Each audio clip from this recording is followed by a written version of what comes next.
Hi students, welcome to Indikegala IAS Academy. It's Tilak. So, video பண்ண நினைக்கும் உங்களுக்கு மனமார்ந்த நன்றிகள். So, நாம இன்னைக்கு வீடியோல என்ன பார்க்க போறோம் பாத்தீங்கன்னா மோட்டார் வெஹிக்கிள் இன்ஸ்பெக்டர் எக்ஸாம் பத்தி தான் ஃபுல்லா பார்க்க போறோம்.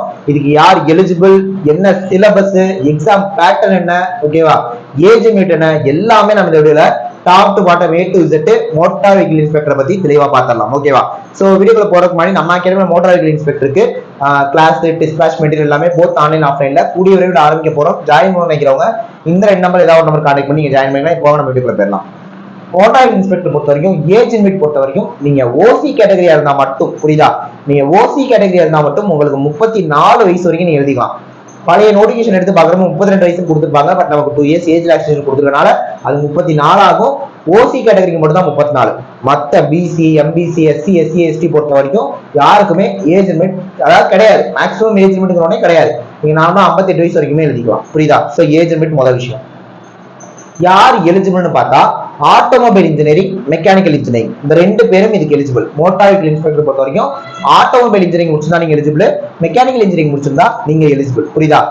டிப்ளமோ எலிஜிபிள், இன்ஜினியரிங்கும் எலிஜிபிள், ரைட்டா. இந்த மோட்டார் வெஹிக்கிள் இன்ஸ்பெக்டர் பொறுத்த வரைக்கும். ஓகே, நெக்ஸ்ட் எக்ஸாம் பேட்டர்ன் எப்படி சார் இருக்கும் அப்படின்னா, இப்ப நாம உங்களோட டெக்னிக்கல் 200 கேள்வி இருக்கும். அந்த 200 கேள்வி எப்படி செட் பண்ணிருப்பாங்கன்னா, மெக்கானிக்கலுக்குன்னு ஒரு 100 கொஸ்டினும் ஆட்டோமொபைலுக்குன்னு ஒரு 100 கொஸ்டினும் இருக்கும். மொத்தமா 200 கொஸ்டின். போன மோட்டார் வெஹிக்கிள் இன்ஸ்பெக்டர் எக்ஸாம் இப்படிதான் நடந்துச்சு. அதுல நீங்க மெக்கானிக்கல் முடிச்சிருந்தாலும் சரி, ஆட்டோமொபைல் முடிச்சிருந்தாலும் சரி, நீங்க இந்த 200 கேள்விகளுமே எழுதணும். அதாவது 100 கேள்விகள் மெக்கானிக்கல் ஆகும், 100 கேள்வி ஆட்டோமொபைலா இருக்கும். ஆனா ரெண்டு சிலபஸ்லையும் பெருசா வித்தியாசம் இல்லை. உடனே பயப்பட வேண்டாம், நான் காட்டுறேன், சிலபஸையுமே காட்டுறேன், புரியுதா. சோ மெக்கானிக்கல் 100 கேள்வி செட் பண்ணுவாங்க, ஆட்டோமொபைல் 100 கேள்வி செட் பண்ணுவாங்க. நீங்க ரெண்டுமே காமனா எழுதணும். சோ 200 கேள்வி நீங்க எழுதணும். இந்த 200 கேள்விக்கு 300 மார்க் கொடுப்பாங்க. அப்புறமா ஜிஎஸ் 75, மேக்ஸ் 25, 100 கேள்விகள் வரும். போன மோட்டார் இன்ஸ்பெக்டர்ல 100 கேள்விக்கு 200 மார்க் கொடுத்துருந்தாங்க. ஒரு கேள்விக்கு 2 மார்க். பட் இப்ப எல்லாத்தையுமே ஒரு கேள்வி 1.5 மார்க் மாத்திட்டாங்க. அப்ப இந்த 100 கேள்விக்கு 150 மார்க் தான் வரும். சோ மொத்தமா நீங்க எக்ஸாம் எழுத போறது 300 கேள்வி, 450 மார்க். இது இல்லாம தமிழ் எலிஜிபிலிட்டி டெஸ்ட் ஒரு 100 கேள்வி இருக்கும். அது நம்ம 140 எடுத்தா போதும், சரிங்களா. சோ அதை நீங்க விட்டீங்கன்னா பேலன்ஸ் 300 கேள்வி தான். இந்த 300 கேள்வியில உங்களோட டெக்னிக்கல் 200 கேள்வி, அதுலயும் மெக்கானிக்கல் 100 கேள்வி, ஆட்டோமொபைல் 100 கேள்வி, இன்னொரு 100 கேள்வியில ஜிஎஸ் மேக்ஸ் இருக்கும். ஜிஎஸ் 75, மேக்ஸ் 25, புரியுதா. சோ இதுதான் exam pattern. So age limit பார்த்தாச்சு, யார் எலிஜிபிள்னு பார்த்தாச்சு, எக்ஸாம் பேட்டர்ன் பார்த்தாச்சு. அடுத்து சிலபஸ் பொறுத்த வரைக்கும் ஜிஎஸ் மேக்ஸ் பொறுத்த வரைக்கும் as per டிஎன்பிசி என்ன சிலபஸ் கொடுத்துருக்காங்க, as per டிஎன்பிசி ஜிஎஸ் எப்படி இருக்குமோ டிஎன்பிசி மேக்ஸ் இருக்குமோ அந்த மாதிரி தான். நான் டெக்னிக்கல் சிலபஸ் மட்டும் உங்களுக்கு இப்ப நான் காட்டுறேன், ஓகேவா. பாருங்க, first automobile engineering diploma standard தான் சிலபஸ், ஓகேவா. சோ இதுல பாருங்க, மெக்கானிக்ஸ் ஆஃப் மெட்டீரியல்ஸ் யூனிட் 1 கொடுத்துருவாங்க. இது ஆட்டோமொபைல் இன்ஜினியரிங் தான், புரியுதா. Second production technology. Third electrical and electronics engineering triple வருது.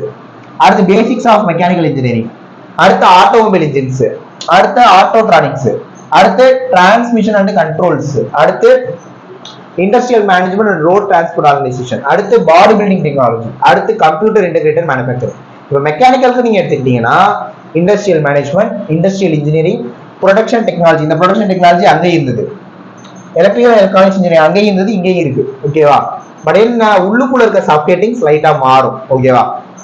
Mechanics of materials, heat power engineering, computer application, fluid mechanics and machinery, computer integrated manufacturing, design of machine elements. இப்போ என்ன விஷயம்னா நீங்க இந்த ரெண்டையுமே பார்க்கணும், ஓகேவா. ஏன்னா இப்போ நீங்க ஆட்டோமொபைலா இருந்தாலும் சரி, மெக்கானிக்கலா இருந்தாலும் சரி, ஆட்டோமொபைல்ல 100 கேள்வி கேட்பாங்க, இதையும் நீங்க படிக்கணும்.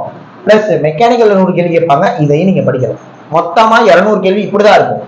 நார்மல் டெக்னிக்கல் எக்ஸாம்ஸ்ல அந்தந்த சிலபஸ்ல மட்டும் 200 கேள்வி வரும். பட் இதுல அப்படி இருக்காது. போன வாட்டி அப்படி இல்லை, இந்த சொல்ற மாதிரிதான் இருந்தது, சரிங்களா. அதனால நீங்க ரெண்டையுமே படிச்சுக்கிறது நல்லது. ஸோ இப்படிதான் வரும் எக்ஸாம். ஸோ பார்க்கலாம். ஸோ இந்த வீடியோல syllabus, exam pattern, age limit, யார் யாரெல்லாம் எலிஜிபிள் எல்லாமே பார்த்துடும். கண்டிப்பா இந்த வீடியோ உங்களுக்கு யூஸ்ஃபுல்லாக இருக்கும்னு நினைக்கிறேன். நெக்ஸ்ட் ஒரு முக்கியமான வீடியோல பார்க்கலாம். தேங்க்யூ.